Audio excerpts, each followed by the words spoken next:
A sought-after and loved New York courtesan's life will be cut short after one night that still today is doused in mystery. However, after her murder, she will change the way the media covers stories, cementing her into history. Just like now, our justice system was totally broken, and the media and court were more concerned with providing entertainment than bringing justice to the up-and-coming, beautiful 23-year-old. Hello, my name is Summer, and this is Paying for It. I got something between my legs that'll make a dead man come on.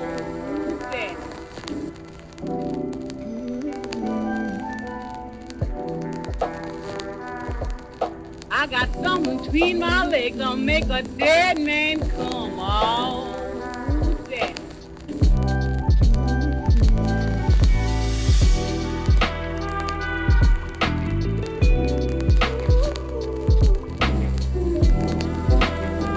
I'm gonna turn back my mattress and let you all my springs. I want you to blind me, daddy, till the bell do ring. Oh, daddy, I want you to shade and dry.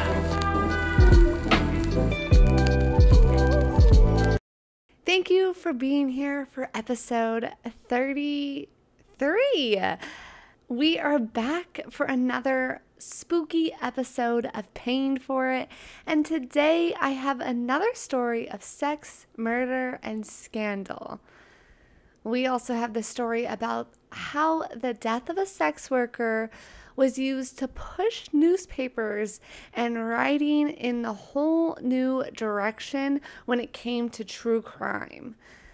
And just making newspapers sell with scandals and headlines. Not focusing on the facts, but instead looking for any juicy tidbits of information they could to bring big headlines and push bigger sales. We will be getting to all of that and more, but before we do, hello, how the hell are ya? We are back with our last little spooky episode.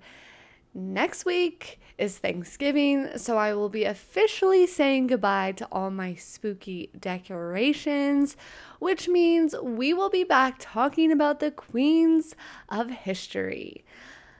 Although today's story is still about a beautiful queen, it's just that her story wasn't able to be fully written, sadly.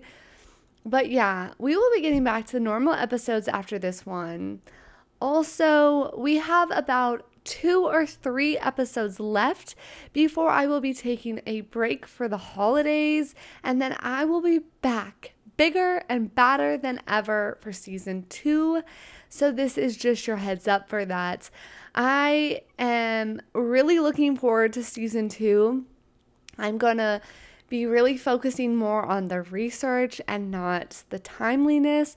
I don't want to push, though I want to have a lot of content coming out on a timely manner. I want to make sure the stories are being told properly and not pushing just for content, but more focusing on the deep research of it all. So yeah, I'm very excited for season 2. I'm very excited for seasons 2 kickoff because I've already been working on it, and yeah, it's gonna be great. But other than that, I'm just gearing up for Thanksgiving. I'm excited. I have Thanksgiving off. So if you guys are a Thanksgiving celebrator or whatever, I hope you are enjoying that time with your family or friends or just with yourself, honestly. And if you're not a big Thanksgiving person or don't celebrate, I hope you're enjoying your normal day-to-day, and I hope it's going well for you. I have the cutest little earrings on, and I always forget that when I have headphones on you can't see, but they're little gnomes holding a pumpkin. They're adorable. I just got them, and yeah. So other than that, just hanging out. Last night I tried a new beer called Ingzingu, and it was a black lager from Florida. And to be honest, it wasn't my favorite. But if you're into darker beers and into lagers, you might very well really like it. So if that kind of sounds like it's up your alley and you like to try things, go out and find it, give it a try. Let me know how you feel about it. Wasn't my fave, like I said, just because it was a little too hoppy at the end. I don't know. I like a real balanced beer, and learning that medium style beers are my thing. So that's kind of where I was with that. And yeah, I also went out and got the bottle of Delirium Noel. And I didn't know that beer companies did this, but they have a 750 liter Noel bottle, and that's awesome. It's almost like a wine or liquor bottle, so I don't want to open it yet until I'm ready to actually drink it, because beer is not really savable like that, I don't think. But Delirium's interesting because every year they come out with their Noel, and it's a little bit different every single year, so I'm excited to try this one and see how I like it, and hopefully it's delicious. We'll see though. Yeah, but I hope you guys are doing well, and I hope you guys are enjoying me and paying for it, and looking forward to the new up and coming episodes with lots more research in it, lots more facts, and yeah, I don't know what I'm saying. But with that, let's just kind of jump into it, I guess.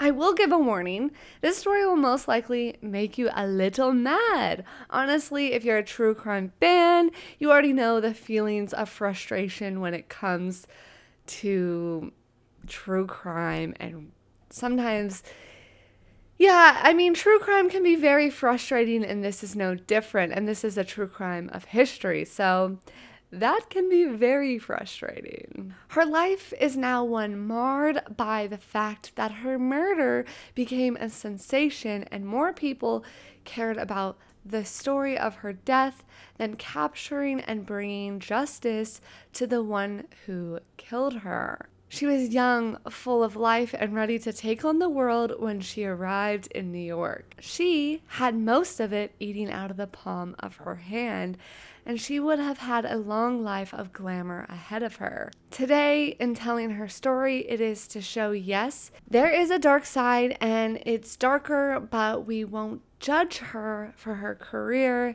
and we believe those who come forward after her death. But we also want to show that this is the real story that kicked off true crime, and the media learning that true crime and the scandal of it all can really draw out people, and it makes people kind of go wild for it a little bit. And that is still something that happens today, and it is still today this model of pushing true crime into like media and this like scandalizing it and making it a big old headline. Her story really is what allowed true crime and the push for sales. Like, her death unfortunately turned a new leaf for newspapers and journalism, and it wasn't always in the great way, because really you'll see for these people who wrote about her, they weren't caring about actually finding her killer or bringing her any sort of justice.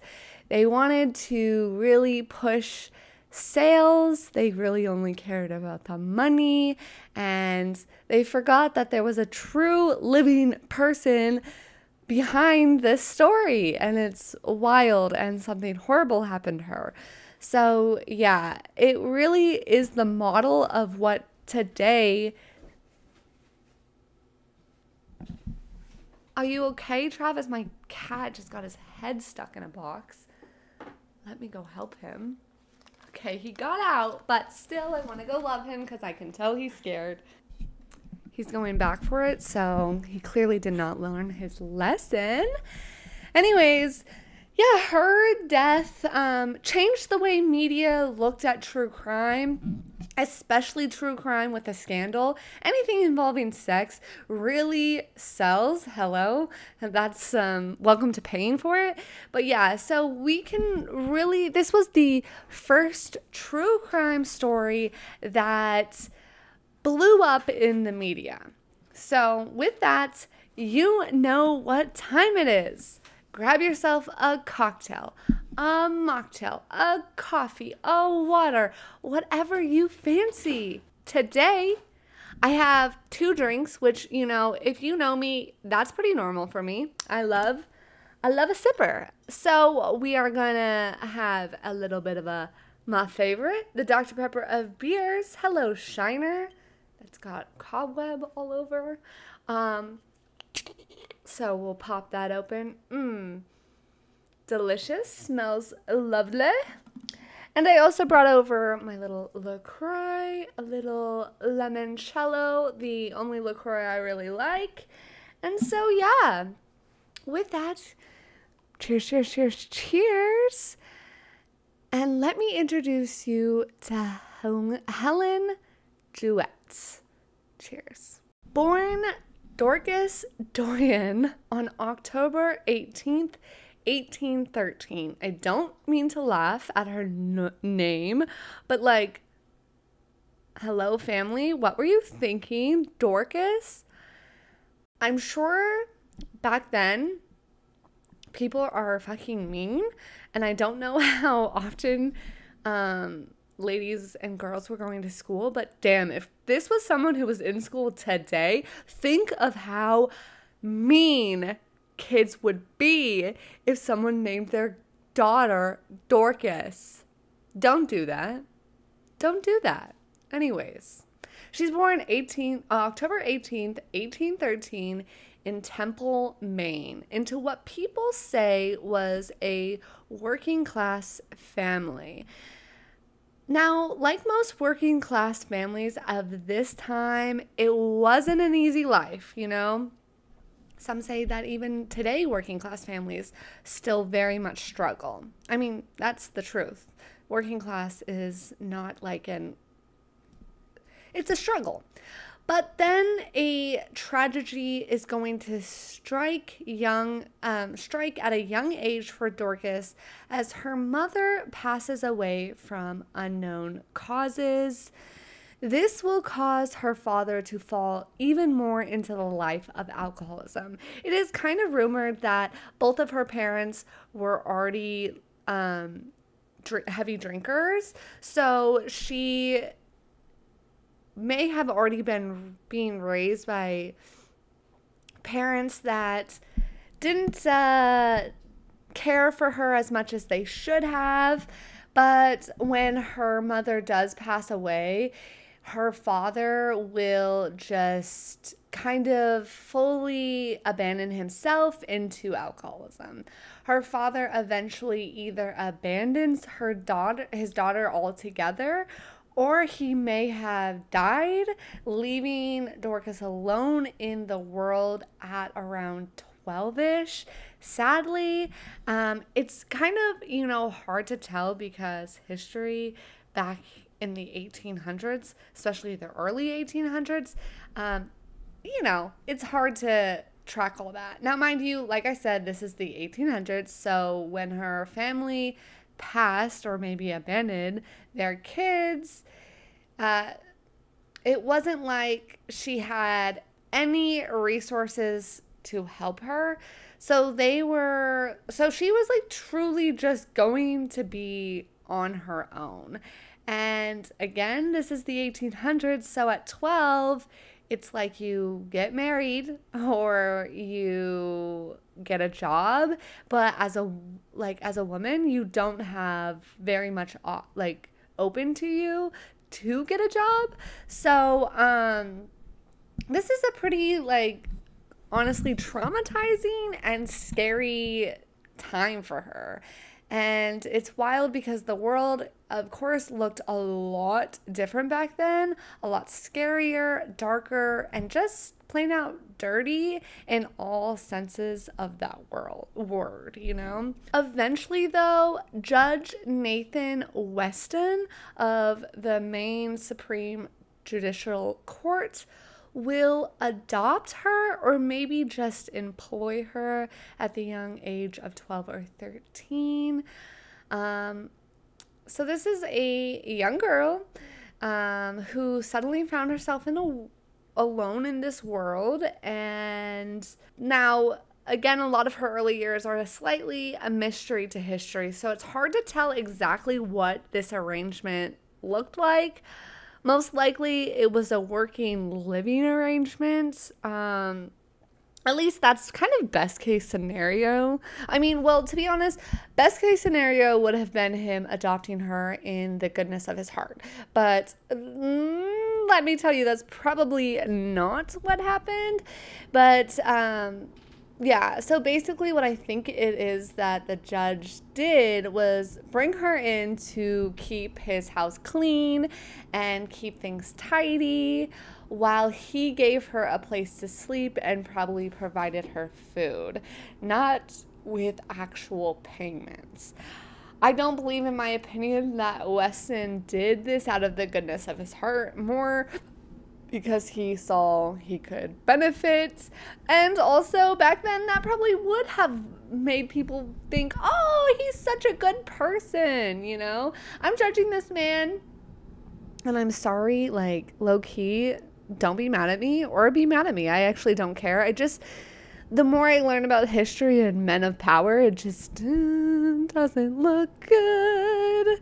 To be fair, though, I wasn't there when this went down, so when I talk about Judge Mr. Nathan Weston, it might be mean to judge him that way. He might have been a very good, nice, respectable man. But for some reason, her story does lead me to believe that it wasn't a father-daughter relationship that developed between Weston and Dorcas. This becomes even clearer because at the age of 18, Dorcas will pack her bags and leave the judge's house for good. What happened to cause her to leave? Well, again, that's kind of a big mystery to history. However, some sources say that there was a scandal that happened in Maine, causing her to have to leave her hometown and all that she ever knew. The details, of course, are so unclear and could be fully false.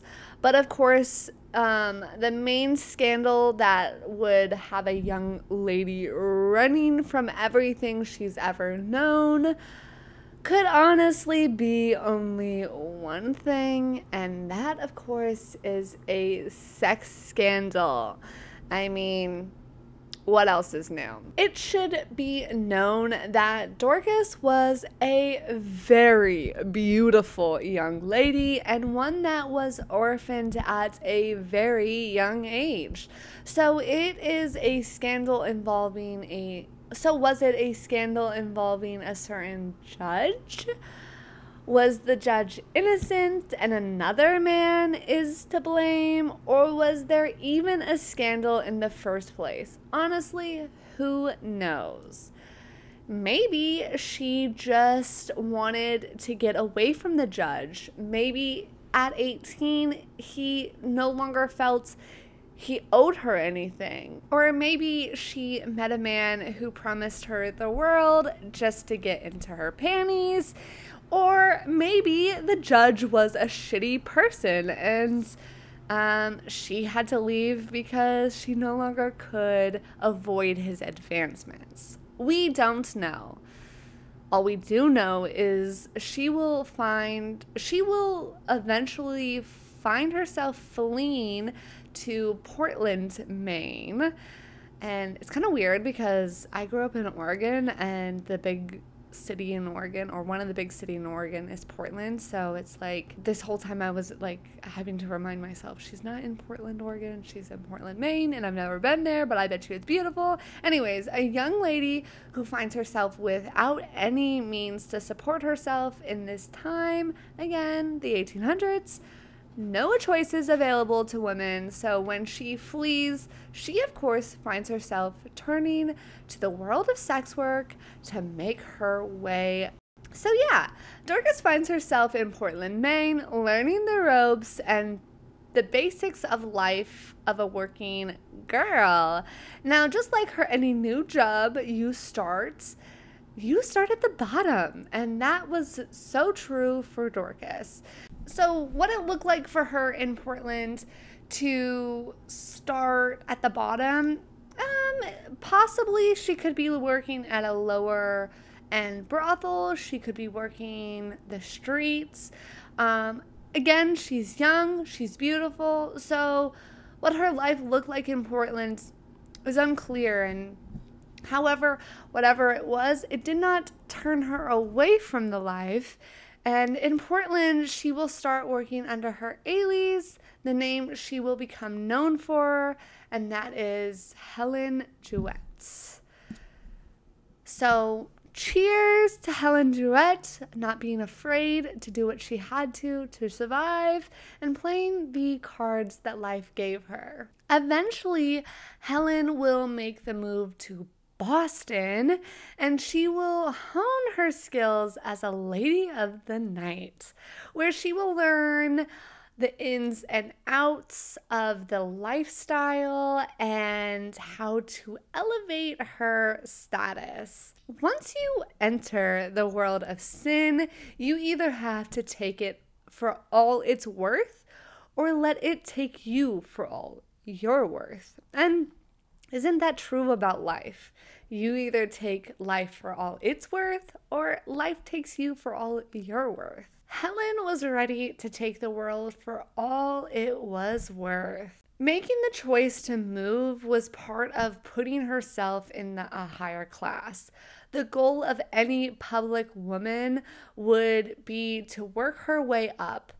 And sometimes you had to move to do that, because you had to get away from the current clientele you already had if you needed to adjust. A working girl had a couple of options when it came to this lifestyle, and at this time, you either 1, met a man and married and retired, 2, became a brothel owner, or 3, became a high-class lady, a courtesan, making a name for yourself and making as much money as possible and ride that wave as long as possible. Tragically, we don't get to fully know what all Helen's long-term goals for herself were, because her story, like I said, will get cut short, but it does seem that she was on her way to making it to the very tippity top. And it seemed as if at the moment her goal was to continue to ride that wave, baby. Of course, you as a working girl attempting to make it to the top had to be where the money was. Well, Boston for the time was a bustling port city that seen money flowing in and out of it often. Now, the thing about sex work is it's very popular in port cities because that is where the money is. It's usually a big city and things are happening constantly, and so it's in Boston that Helen will learn a lot from the world around her. It's also in Boston that she starts to hone her skills a lot. She's going for the big dogs, so she starts refining her looks, making sure that she's always presentable, elegant, and as lovely as possible, really looking for a very high class, respectable man. Eventually, after her time comes to an end in Boston, she will move to New York City, Why she chooses to leave Boston is unknown. It isn't uncommon for the working dolls to move around and follow the money trail. Also, they had the freedom and money to do as they wished, really. So she could have just been ready for the next big adventure in her life. Adventure and money are great excuses to move if you were a working girl in the 1800s. New York was a great place to be as well if you were living that life. New York was known to have unregulated and unsupervised red light district. Around the time Helen found herself there, she was joining at least 10,000 other ladies trying to make their way. It was practically the prostitution capital of the US. So if Helen was going to make it the way she wanted to, she was going to have to be on the very top of her game and work extremely hard because the competition was high, okay? It is clear, though, that she did because her name preceded her, and she was able to land herself in a very high-class bordello in New York. And when the competition is that high, that is not an easy thing to do. At 23 years old, Helen will meet a 19-year-old Richard Robinson. He will become a regular of Helen's, and they will go on to have somewhat of an up and down rocky relationship. Richard was an up and coming prominent boy who was working for a shopkeeper, which, mind you, yes, it's like a very classy job for the time. I mean, still owning your own business is a good thing, but he did not own his own business. He was working for a shopkeeper, but that was a big thing back then. And it was a very classy job. His father was also a prominent man within the community, and he was also a shopkeeper. Even though Richard was working for a well-known shopkeeper and his father was an upstanding man, it is said and rumored that he was also known to run with a bit of a rougher crowd. He himself had tendencies to be a bit of a man who loved to do crime, I guess. And again, he's 19, so what that crime looks like, we're not really sure. But it is known that he towed the line. He lived a life of gray, I would like to say. Not fully in the life of vice, but not fully in the life of upstanding, good, religious boy. But for Helen, he was a man who had a lot going for him and a constant source of cash, so he could afford her company. And so she gave him her time. The two will see each other often following the initial meeting. What started off as a normal client relationship will turn into something more sinister for her. This will bring us to April 9th. And the early morning of April 10th, 1836, when Rosina Townsend awakes from her slumber after hearing something odd in the room near her. At first, she doesn't think much of it, as this was a brothel after all. Bumping and late night noises weren't uncommon, but as she got up to check on all the girls and their rooms, she will be met with smoke coming from one of the girls' rooms. So she is like, what the fuck? Of course, because this is her house, and she's like, what's happening? So she, of course, will panic. This is the 1800s as well, so fire alarms aren't what we know of them to be today. And fires could start off very small and innocent. Well, is any fire innocent? No. But it could be small and what today would just be something you put out real quick or, easily handled.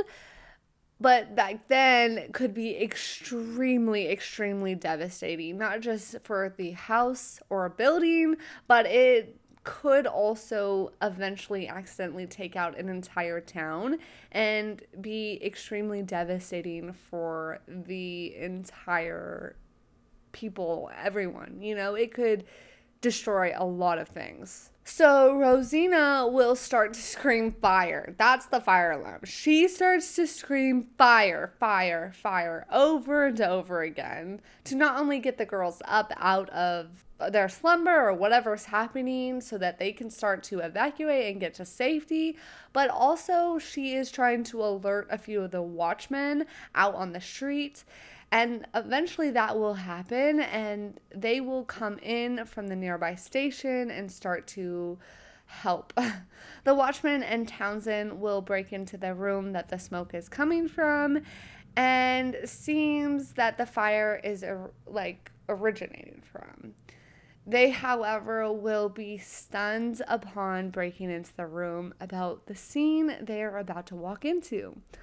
The bed is lighted with flames, but it is upon the bed that will bring them all to a very short pause, because they weren't expecting this. Because lying on the bed that is in flames is the body of 23-year-old Helen. They will go on to put the fire out by dumping buckets of water on the mattress and the body that was laying upon it. Luckily, they're able to get the fire very quickly contained. Lucky for everyone, because, like I said, fires could be very devastating back in the day, and so they get it contained. They're also able to luckily... She's so lucky that she heard some random noise, because she's also able to put out the flames, but also, more importantly, really be able to save and preserve Helene's body, because it's very clear upon, after the initial panic of the fire was settled, that the scene they're met with is very gruesome. Upon examining Helen's body, one side of it, her body is clearly burnt very badly by the fire, but that was not the cause of death. And it was very clear that something more sinister happened to her, because looking upon her head could be seen blood that was pouring out of it from 3 very deep gash wounds to her forehead. The police, of course, are going to be summoned, and they immediately suspect foul play. While investigating the crime scene, the police were able to locate a hatchet and a long cloak hastily thrown in the backyard of the brothel. So it's clear that someone did something very bad to someone, and they panicked, started a fire to hopefully destroy all evidence. Well, this is the 1800s, so evidence is kind of hard to... evidence in quotes, I guess. And but basically, to cover up their crime, they started this fire and then fled the scene, ditching everything.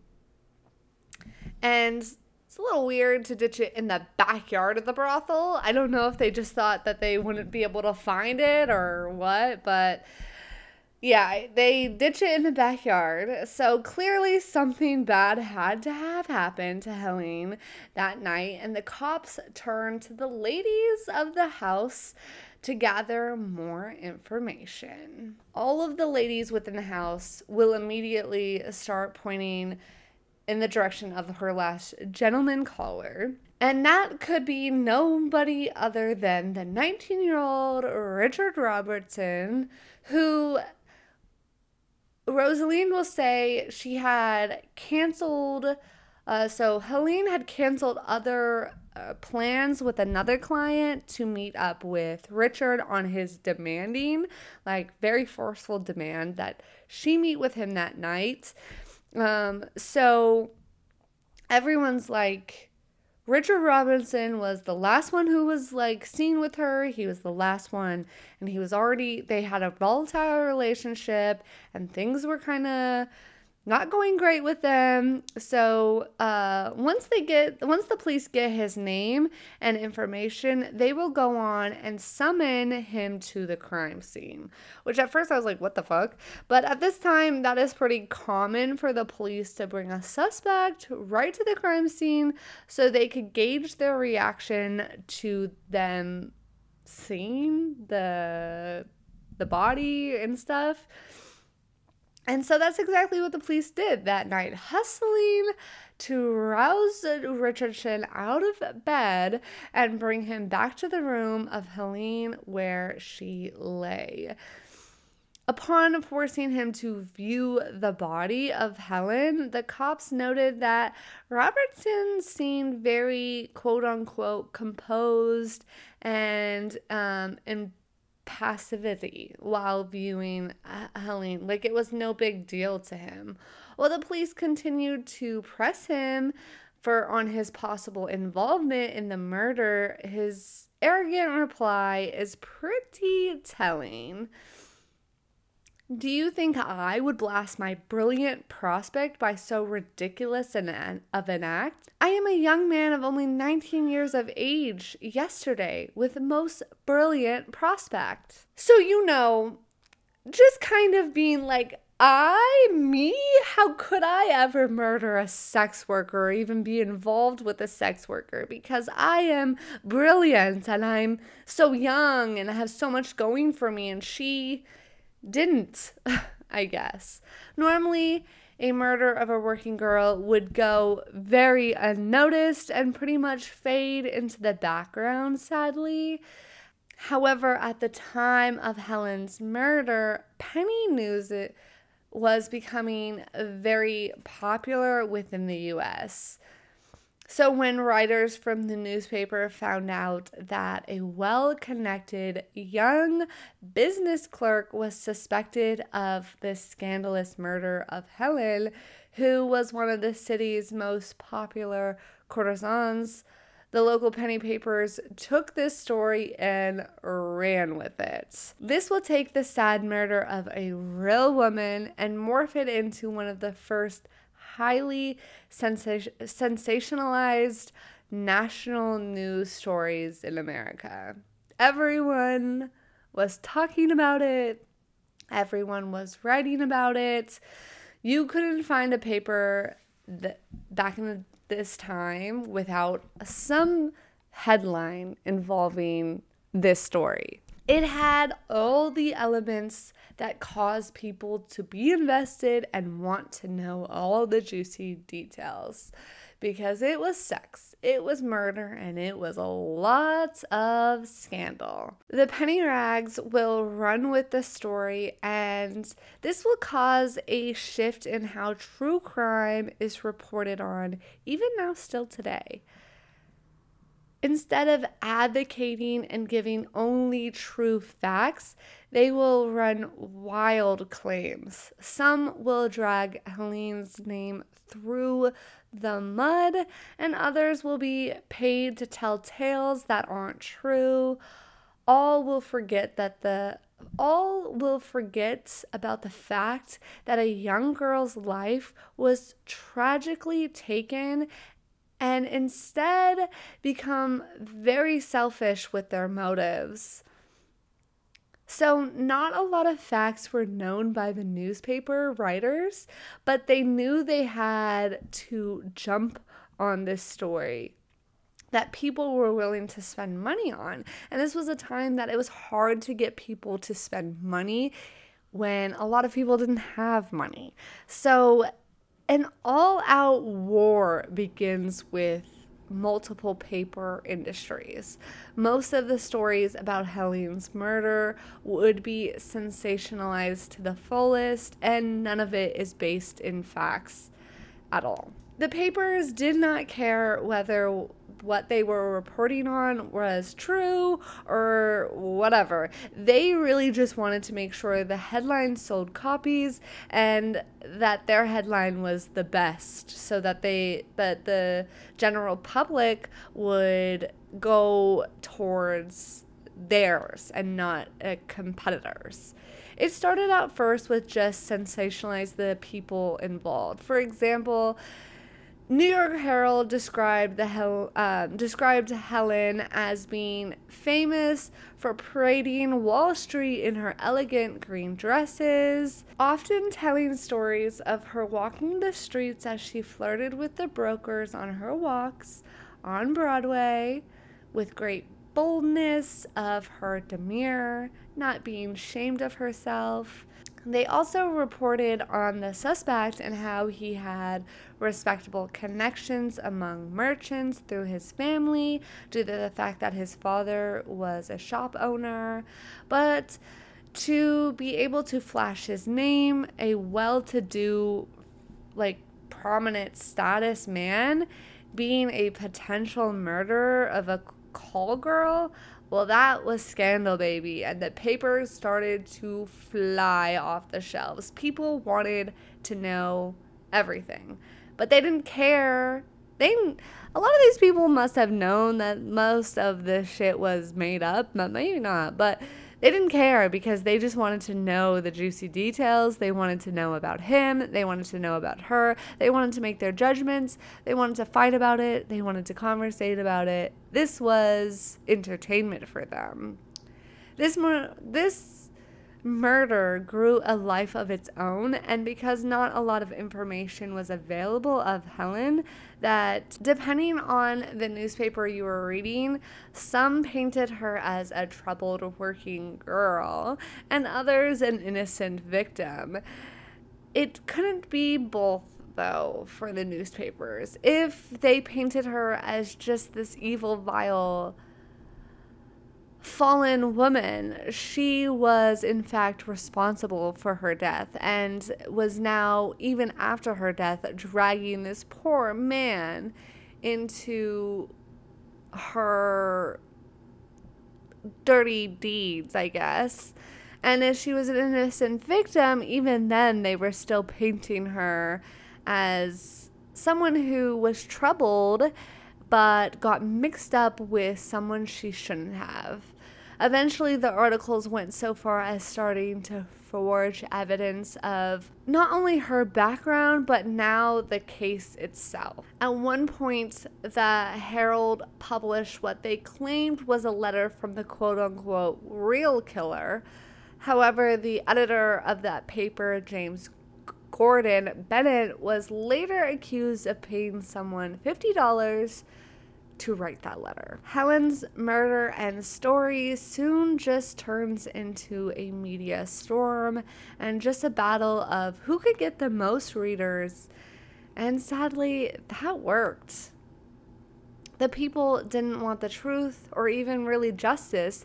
They wanted the scandal and story, and they wanted to gobble up all of it. They wanted the entertainment. Finally, on June 2nd, 1836, the trial was finally scheduled to start. Roughly 6,000 people would go on to City Hall to witness this sensationalized trial of Richard Robinson. And oh boy, was it. The trial was no less turned into a way of entertainment on its own as well. The lawyers, especially the defense, played into the entertainment, the crowd, and became the subjects of the next headlines. During the 5-day trial, the prosecution was able to really build a good case of providing that the true killer was, in fact, Richard Robinson, the man that was last seen with Helen the night by multiple witnesses. The cloak that was found in the backyard was known to be worn by Robinson. People recognized him in it that night. It seemed that it should have been kind of an open shut case. That was until the defense was magically able to provide Robinson an alibi for that night out of nowhere. This will go on to challenge the entire theory that the prosecution based the whole case on. It is rumored and believed that the mysterious new alibi was paid for by Richard himself, the defense, or even his family. Because this was causing a lot of issues for not only him, but his family as well.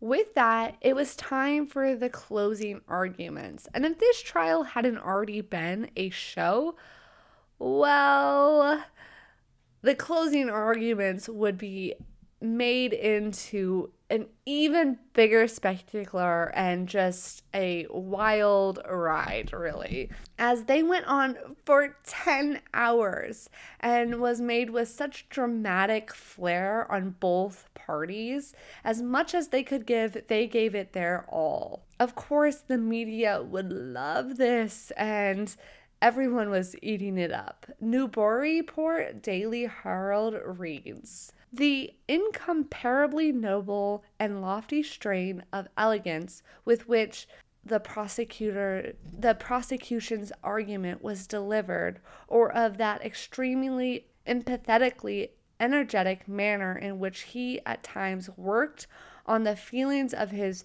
auditors, till nearly all eyes were moist. In fine, we hesitate not to sit was a masterpiece of elegance as was ever delivered at the bar." So basically, he just worked his words and magic, really played in on the judge's feelings, making everyone cry and feel bad for Richard. When it was time to deliberate, the judge would let the jury go to deliberations, but not after giving his own last parting words about the type of characters who had been on the stand. And this is basically because all of a sudden now they have a he said, she said kind of thing. A bunch of girls who work in a brothel saying from the start, never changing their stories or anything, but basically saying this is what happened, this is what we know to have happened, and then all of a sudden they now have this shopkeeper or this prominent man coming in and giving Richard a alibi out of nowhere. But he is a upstanding, quote unquote, upstanding citizen. Okay, so the judge will basically go on to advise, basically to judge the judge advising basically to judge the ladies of the evening. At one point, he will state, "Prostitutes are not to be entitled to credit unless their testimony is corroborated by others, drawn from better sources. Testimony derived wholly from a person of this description is not to be received." He is basically telling them that they should hold less weight in what the ladies said because they couldn't truly be trusted as their status they held in life.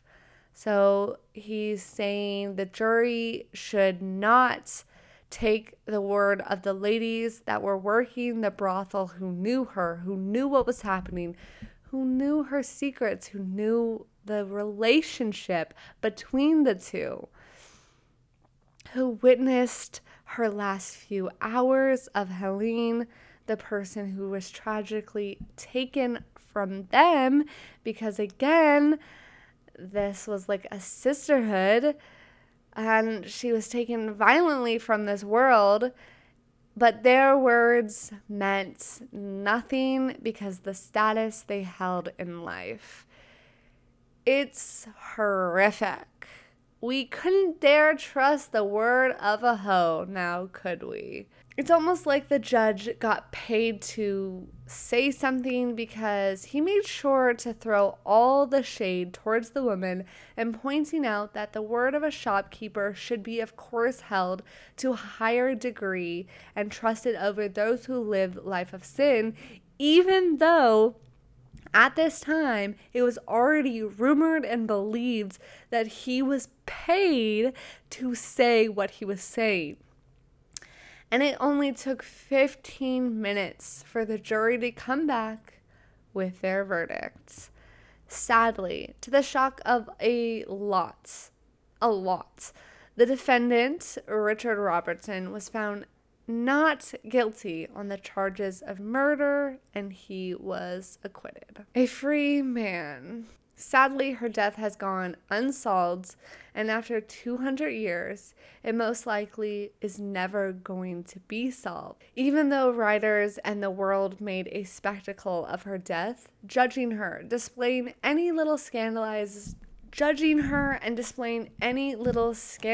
info they could about her, using her life, her death, as a way to make money and sell papers after paper, not caring about her or getting her justice in any sort of way. Of course, the newspapers were in a frenzy with this shocking verdict. After they will continue to use her death to push sales and be very selfish with their motives. And after the trial, Robinson will go on and move to Texas in August 1836. He will change his name to Richard Parmalee because even though he was a prominent man, scandal truly never leaves you. So he couldn't stay in New York, even though he was, a young, prominent 19-year-old who had a lot going for him, and he was found not guilty. But the scandal never left his name, so he had to leave, and he will live a relatively peaceful and unfortunately wealthy life, which, honestly, fuck that dude. But 12 years later, an editor of the National Police Gazette got his hands on a package of 90 letters between Helen and Richard. Letters that were attempted multiple times to be entered into evidence by the prosecutions, but the judge denied them from entering the public proceedings over and over again. So again, I'd like to remind you, our justice system, even back then, was broken. These letters, which contained a very intimate look into the relationship between Helen and Richard, and kind of a look into Richard himself and what type of man he was, and it kind of gave a motive on why he may have truly been behind the murder of Helen. It also contained some very damning evidence of his seedy life that Richard was living at the time in New York. The letters showed that in the beginning of this, business relationship between Helen and him, which don't forget that was the case for her, this relationship, he had to pay her for her company. She wasn't in love with him. This was always about money, and maybe she cared for him at a certain point in their relationship, but as a girl who works as a sex worker, it's important to remember any relationship is a client relationship. It's money, it's transactional. He, of course, in the beginning was very flirty and often he would profess his love for her. And he was clearly a bit obsessed with her. However, as the letters went on, he expressed increasingly jealous and frustrations from him.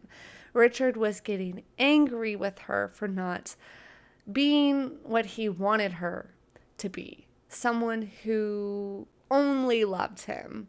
Someone who only gave him her time.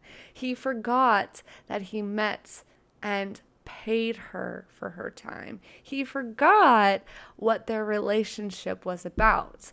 So in these letters, Helen started to also back away and start to attempt to put distance between them. But as he continued to threaten her and be scary towards her, she will go on to write that she knew about his nefarious dealings, and even at one point she will threaten to expose him because he won't leave her alone.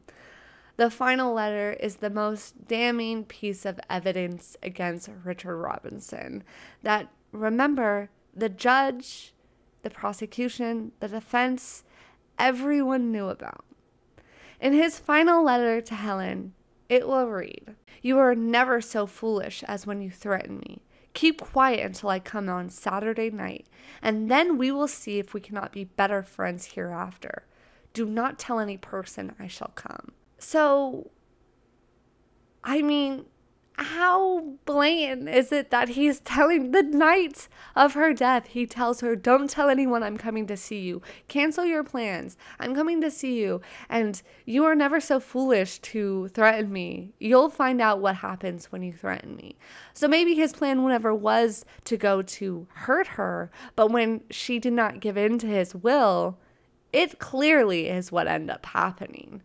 Again, this evidence is used to be a huge headline and bring back the first murder to ever really sell headlines for true crime. Again, sensationalizing the murder of Helen, the Gazette reprints the letters in five different issues and even posted copies in their office windows, using her death to make a spectacle of the situation. However, this evidence would have come to light way too late, unfortunately for Helen, as the world had really lost track of what happened to Richard Robertson, and even if they had known where he was, it wouldn't have mattered because, like double jeopardy and everything.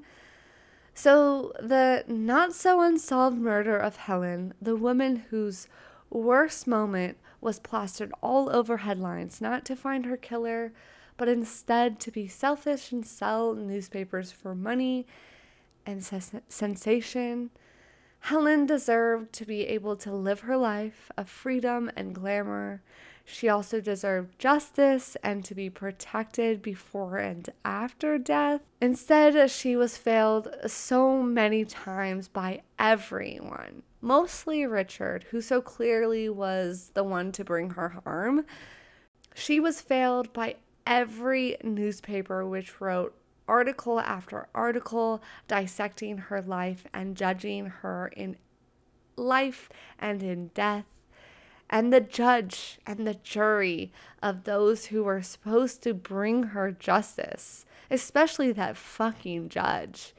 But jury, come on, the evidence was there. I mean, yes, the letters didn't come to light, but it was clear. Her death really did change the way media reports on true crime. And even today, we still see it being sensationalized. We can still get lost in the headlines, forgetting that behind the headlines is a real story of a real person whose life was affected by someone else. But also, how long our justice system has been fucking broken. How easy it is to manipulate people. How easy it is to pay someone to forget about evidence, not allow evidence, to say something that will stir. It's broken, clearly. But before I get on a tangent, that, my friends, was the story of the good, the bad, the ugly, but also the dark, the morbid, and the unjust of Helen Jewett, whose life was cut short tragically, but instead of solving her murder, it would go and cement her into history for being the first story to really sensationalize sex and murder in the U.S. I am sad for her life because she was so young and her life had so much life to live. And I wonder what would have had happened had her life not taken from her so viciously. We could have possibly been telling her life story in a normal episode. what would that story have looked like for her? I wish that she would have gotten the justice for her murder that she so deserved.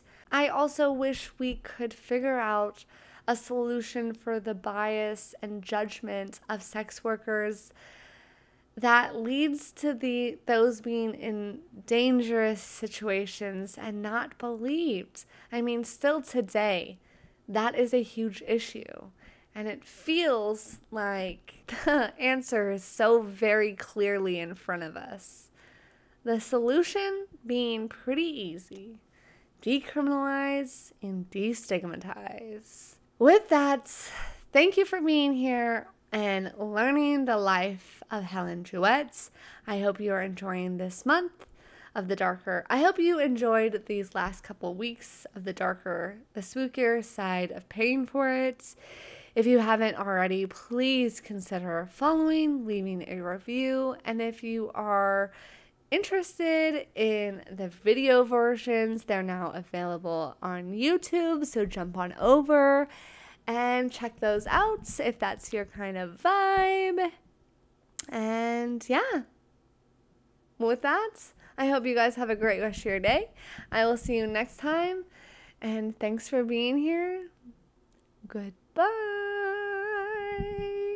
I got something between my legs that'll make a dead man come on.